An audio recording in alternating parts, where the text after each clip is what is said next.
And next, the United Arab Emirates says it's discussing a currency swap line with the U.S. That's an arrangement that would allow its central bank to tap U.S. dollars during periods of market stress.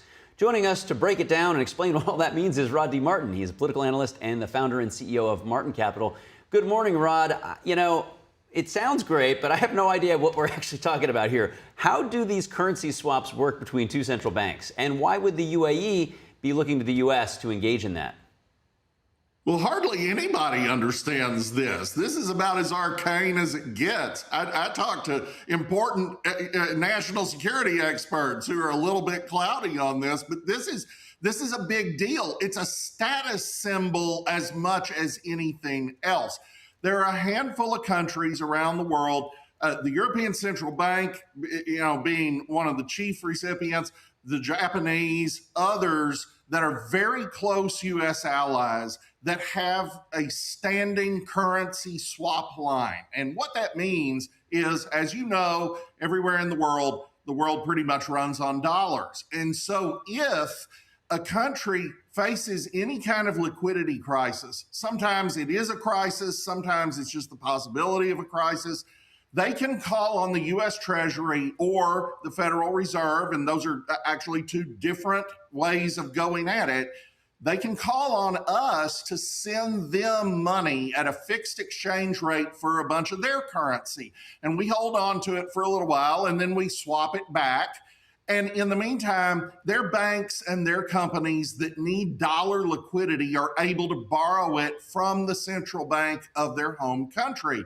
Okay, that still sounds arcane, but the bigger point is a bunch of these countries that have this are in a unique club, much like the 5 Anglosphere countries that are part of the Five Eyes intelligence sharing network are part of a pretty exclusive club. The UAE wants to join that club. They have spent an incredible amount of time and money making Dubai and Abu Dhabi into global financial centers, into really important global cities, not just regional.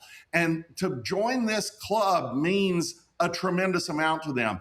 To get there, I am certain, is part of why the UAE just withdrew from OPEC and is part of why they are an increasingly close U.S. ally, an increasingly close Israeli ally as well.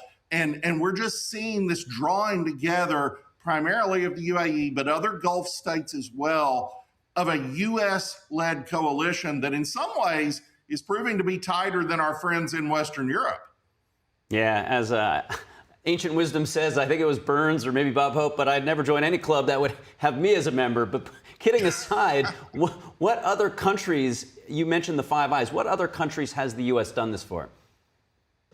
Well, more recently, we've done it on a crisis finance basis for Argentina.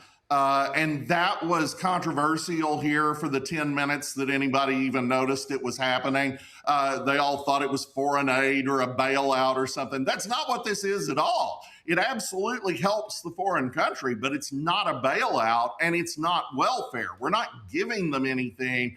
We're making liquidity available in a way that helps avoid a crisis wherever they are. In the Argentine case, that helped Javier Milei get over the top in his parliamentary elections. You say, well, that sounds political. Yes, it's a political tool. It absolutely is. We want to help our allies. We want to hurt our enemies. And the really crucial thing that's happening here is the Trump administration is taking a tool that historically has been the province of the International Monetary Fund. So the U.S. has a veto at the IMF, but it's largely our European allies and even the Chinese who get to say who gets what help. Trump is taking that away from them. He's not going to close the IMF. That's not what I'm saying. It's not the end of Bretton Woods or anything. But by taking a much more direct and active role in crisis finance and in these long-term currency swap lines, kind of like a home equity line, by doing that directly, the United States is exerting a degree of direct power that favors those in America's favor and disfavors those who aren't. It is a much more direct assertion of the national interest. It's really the very definition within the arcane world of finance of America first. Got it. So the mighty U.S. dollar, once again, propping it up and using it as a tool to stabilize our allies. Really appreciate you breaking that down. I feel like I do know what I'm talking about now. Rodney Martin, thank you.